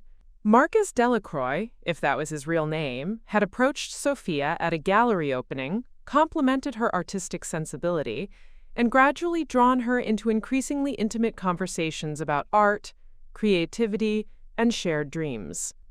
"He's been introducing her to, quote, potential collectors," Carmen continued, "wealthy women who he says are interested in investing in emerging artists.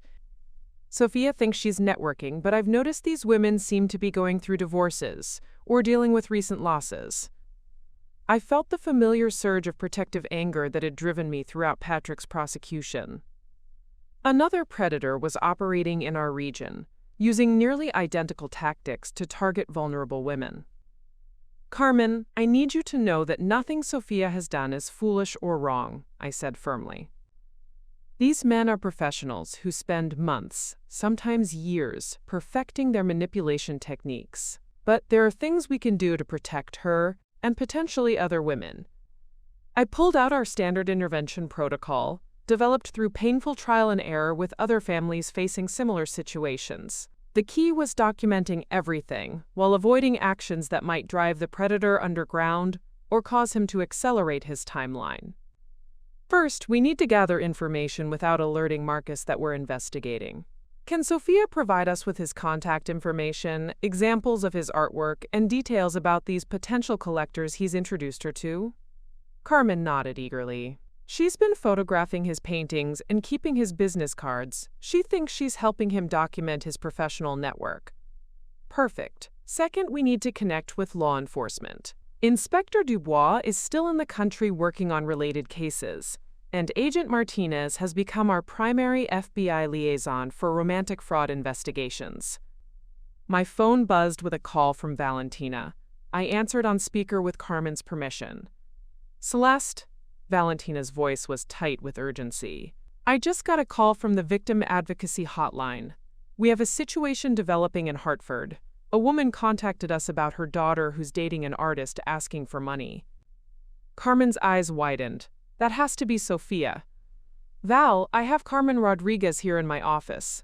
We're already working on her daughter's case." "Oh, thank God," Valentina breathed.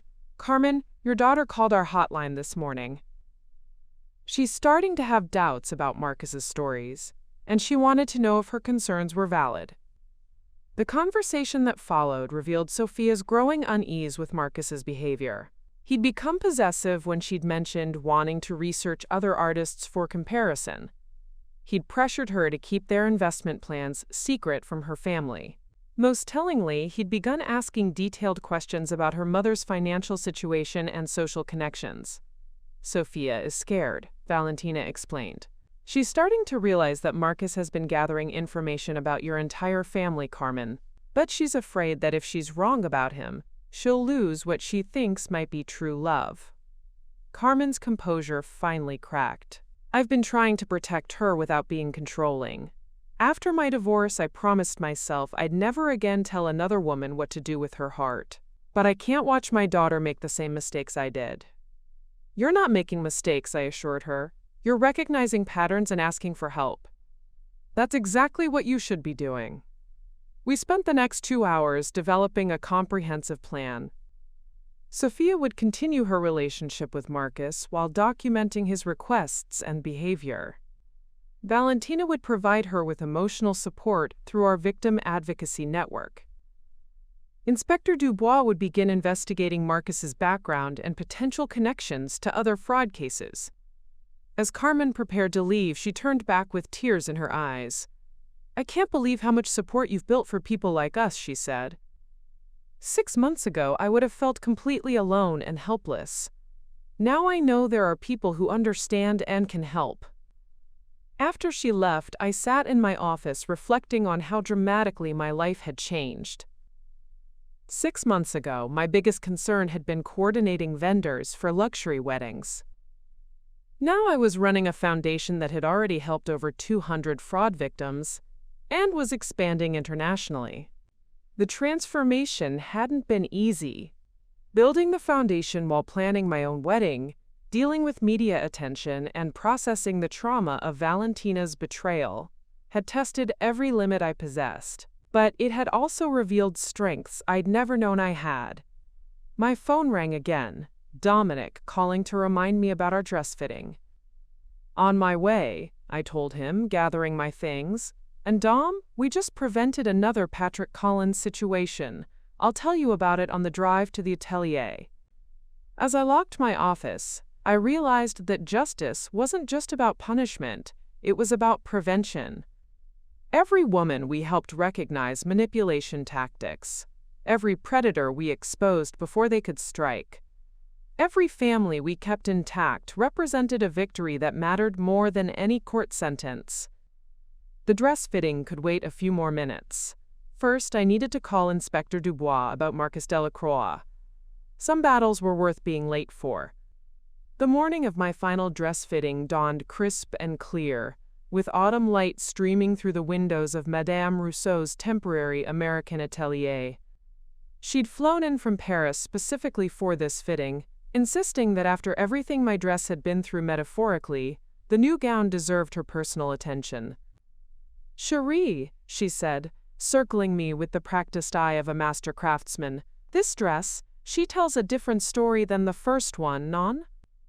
I studied my reflection in the three-way mirror. The ivory silk caught the light differently than the stolen gown's pristine white had.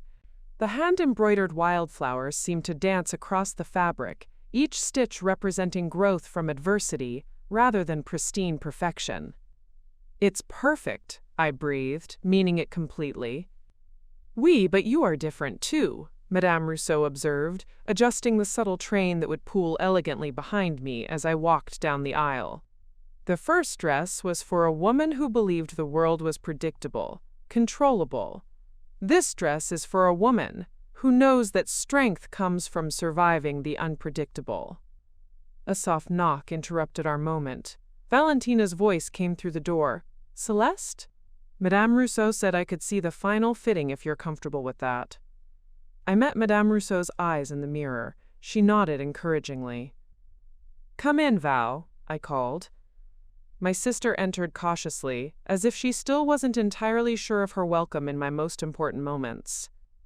The past months had been a delicate dance of rebuilding trust while maintaining healthy boundaries. We'd attended family therapy together, worked through the trauma individually, and slowly learned how to be sisters again without ignoring the pain of what had happened.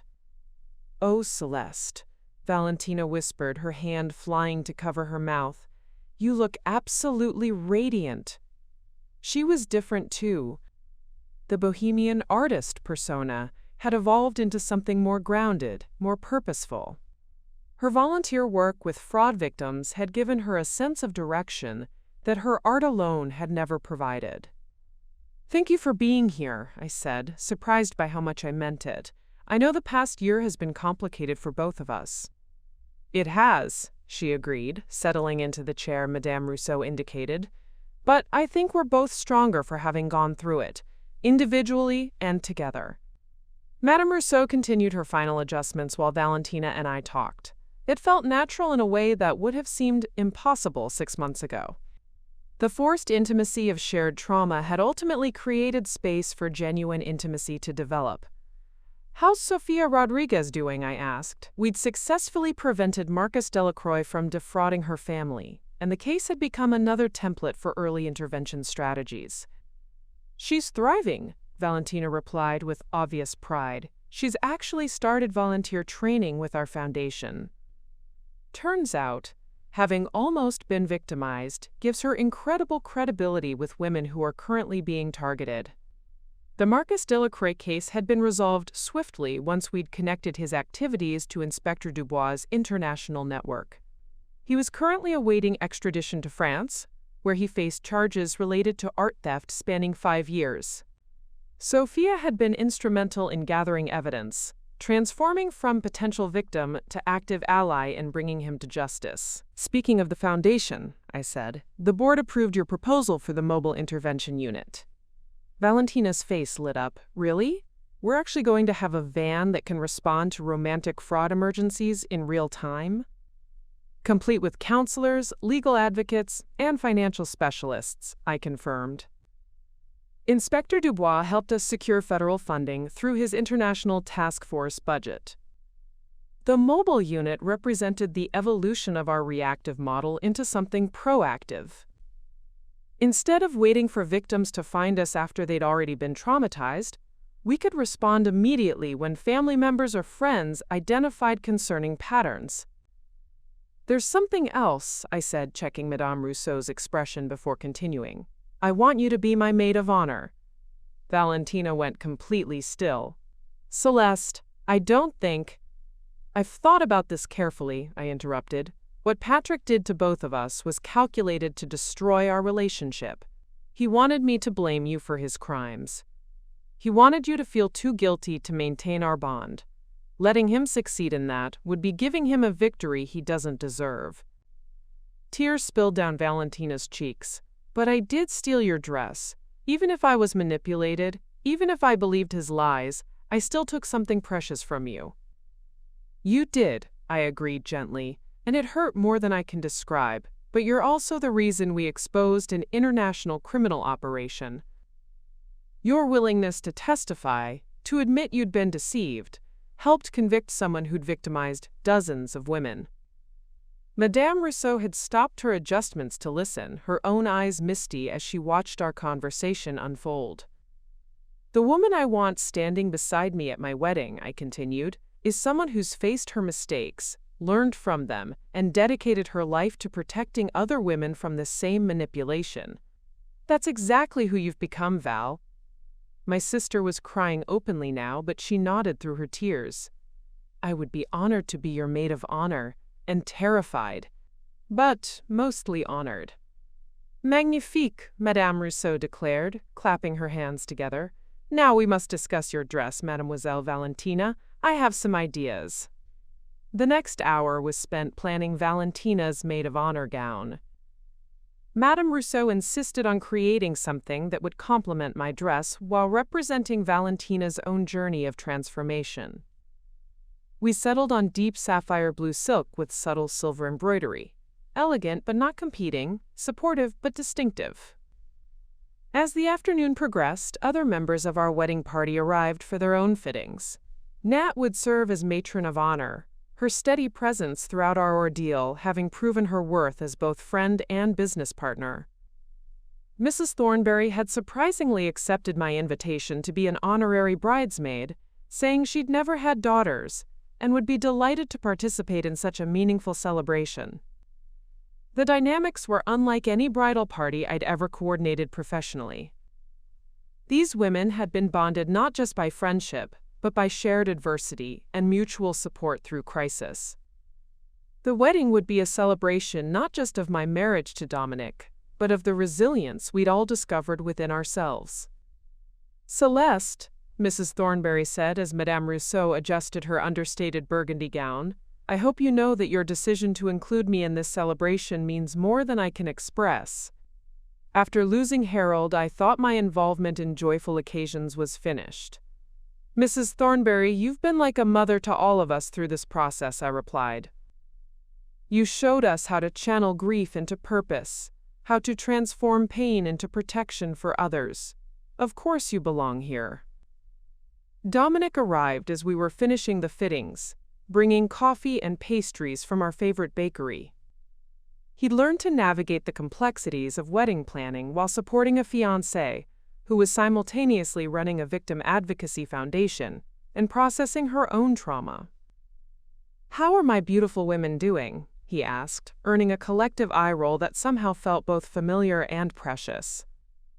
"Your bride is going to be the most stunning woman in Millbrook," Nat declared, "and the most meaningful wedding this town has ever seen." She was right about the meaningful part. We decided to incorporate victim advocacy awareness into our wedding ceremony itself. Instead of traditional favors, guests would receive information about recognizing and reporting romantic fraud. Our registry included donations to victim support organizations alongside traditional wedding gifts. The wedding venue would be Cliffside Chapel, the same location where Patrick had married Valentina using my stolen dress. Rather than avoiding the place that had been tainted by deception, we'd chosen to reclaim it with genuine love and authentic celebration. "Are you sure about the venue?" Valentina asked as we prepared to leave the atelier. "I know it holds difficult memories." "It holds Patrick's lies," I corrected, "but it also holds our truth. Our family, our real love, our genuine commitment. I want to replace his deception with our reality." As Madame Rousseau carefully packed away our dresses for the final week's preparations, I felt a profound sense of completion. Not the finish line completion I'd expected from my first wedding plans, but the deeper satisfaction of having built something meaningful from devastating circumstances. The stolen dress had led to recovered lives, exposed crimes, and strengthened relationships. The replacement dress would witness promises made between people who'd chosen each other not just in joy, but through crisis. Sometimes the most beautiful stories begin with the most painful betrayals, if you're brave enough to transform the ending. The morning of my wedding dawned with the kind of golden October light that photographers dream about. I stood at the window of the bridal suite at Rosewood Manor, watching guests arrive at Cliffside Chapel in the distance. The same venue where Patrick had staged his fraudulent ceremony now prepared to witness something authentic and lasting. "Final touch," Madame Rousseau announced, fastening the delicate pearl earrings she'd created specifically for this moment. Each pearl contained a tiny fragment of lace from my original stolen dress, not as a reminder of betrayal, but as proof that beauty could be reclaimed and transformed. "You look absolutely radiant, darling," my mother said, appearing in the doorway. The past year had been difficult for our entire family as we'd processed not just Valentina's deception, but our own roles in perpetuating lies about the family heirloom. Today, though, her smile held only joy and pride. The bridal suite bustled with activity as my wedding party made final preparations. Valentina stood before the mirror, adjusting her sapphire blue gown, her reflection showing a woman transformed by purpose and redemption. Nat coordinated last-minute logistics with the efficiency that had made her an invaluable business partner. Mrs. Thornberry sat regally in her burgundy dress, looking every inch the honored family matriarch she'd become. 5 minutes, announced our wedding coordinator, a young woman from Ethereal Designs who'd trained under my exacting standards. The business had not only survived the scandal but thrived, with clients specifically seeking out the company that had, quote, turned personal crisis into international justice.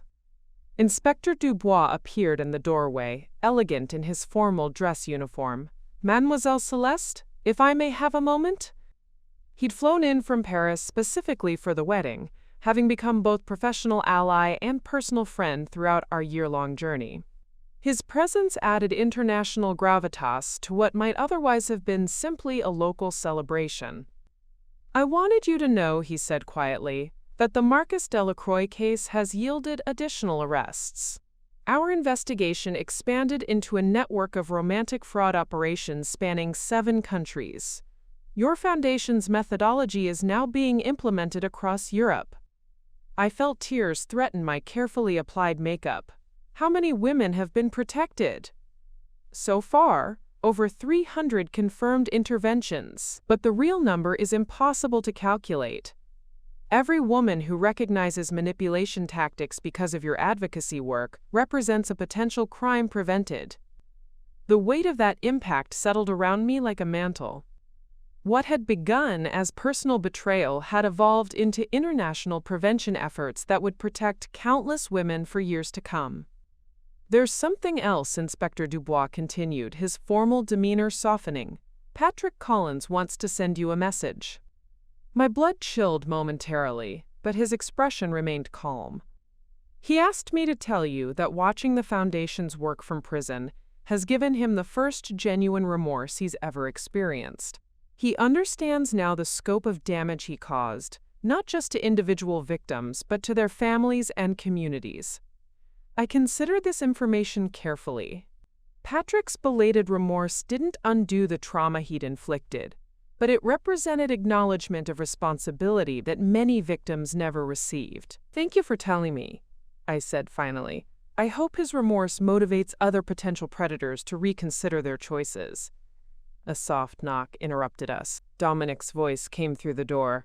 "Celeste, your chariot awaits, and I'm getting nervous standing alone at that altar." Laughter rippled through the bridal suite. My husband-to-be had been my anchor throughout every crisis, offering legal expertise when needed, but more importantly, providing unwavering emotional support as I'd transformed from victim to advocate. "Time to go claim your happiness," Mrs. Thornberry declared, rising with the dignity that had made her such a powerful ally. "You've more than earned it." The procession to Cliffside Chapel felt like a victory march. Guests lined the pathway, many of them fraud survivors who'd found healing through our Foundation's work. Helena Voss stood with her camera crew, but today she was documenting celebration rather than scandal.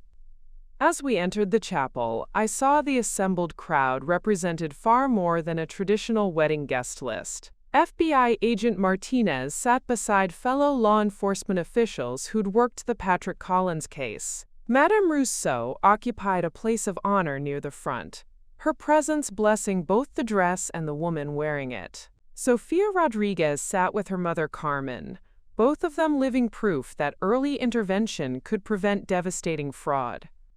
The music swelled as Valentina began her walk down the aisle. Her transformation from accomplice to advocate was visible in every confident step. The congregation's approval was palpable. They were witnessing redemption in real time.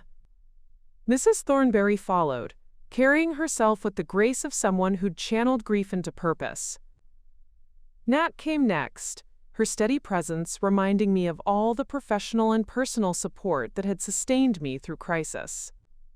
Then the music shifted to the wedding march, and I began my own journey toward Dominic and our shared future.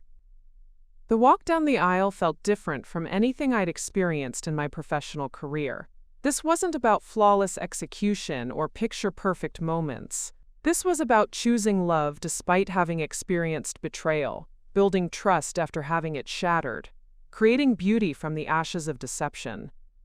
Dominic's face as I approached him held everything I needed to see: love tested by crisis and proven unshakable, partnership that had survived the worst possible circumstances and emerged stronger. "Dearly beloved," the officiant began, "we gather today not just to witness the union of Celeste and Dominic, but to celebrate the triumph of authentic love over deception, genuine partnership over manipulation, and hope over despair." The ceremony incorporated elements that honored our journey. Instead of traditional vows, we exchanged promises specifically shaped by what we'd learned about trust, communication, and mutual support through adversity. The rings were blessed not just for our marriage, but for our shared commitment to protecting other couples from the predators who would destroy such bonds.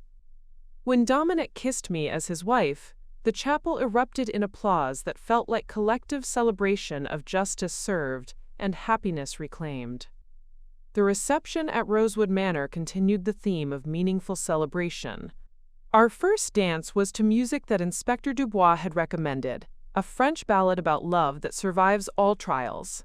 The cake was decorated with sugar flowers, matching my dress's embroidered wildflowers, each bloom representing growth from adversity. During the toasts, Valentina spoke with eloquence that brought tears to many eyes.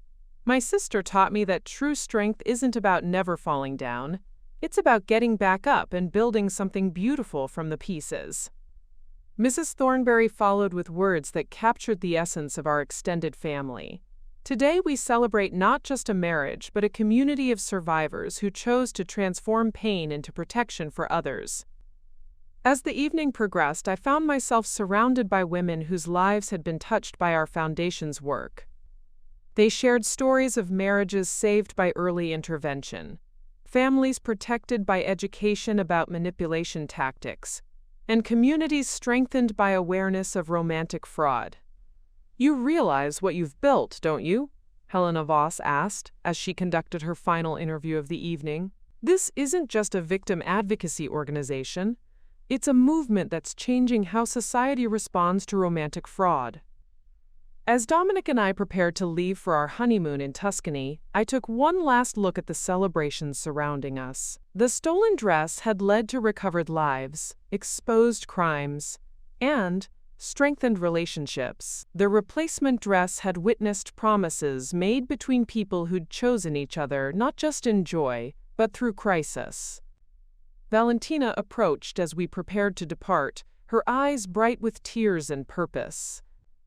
"Thank you," she said simply, "for showing me that redemption is possible, that family bonds can be stronger after they've been tested, and that sometimes the worst things that happen to us become the foundation for the best things we can do for others." As our car pulled away from Rosewood Manor, I leaned against Dominic's shoulder and reflected on the extraordinary year that had brought us to this moment. The worst part about betrayal truly wasn't that it came from enemies. It was that it revealed the potential for deception within the people we trusted most. But I'd learned something equally important. The best part about survival was discovering strengths you never knew you possessed, and building something meaningful from the wreckage of what was destroyed. The stolen dress had been returned to its rightful place in history. The woman who'd worn it had found her rightful place in a world where justice and love could coexist, where personal healing and public service could intertwine, and where the most beautiful stories often began with the most painful betrayals. Sometimes the best revenge wasn't revenge at all. It was building a life so meaningful that the betrayer's actions became merely the prologue to a much greater story. The foundation would continue its work, protecting women across multiple countries from romantic fraud. The mobile intervention units would respond to crises in real time. The educational programs would reach thousands of potential victims before they could be harmed. And I would begin married life knowing that love chosen consciously after surviving deception was infinitely more valuable than love that had never been tested. The dress was perfect. The day was perfect. The transformation was complete. Up next, you've got 2 more standout stories right on your screen. If this one hit the mark, you won't want to pass these up. Just click and check them out.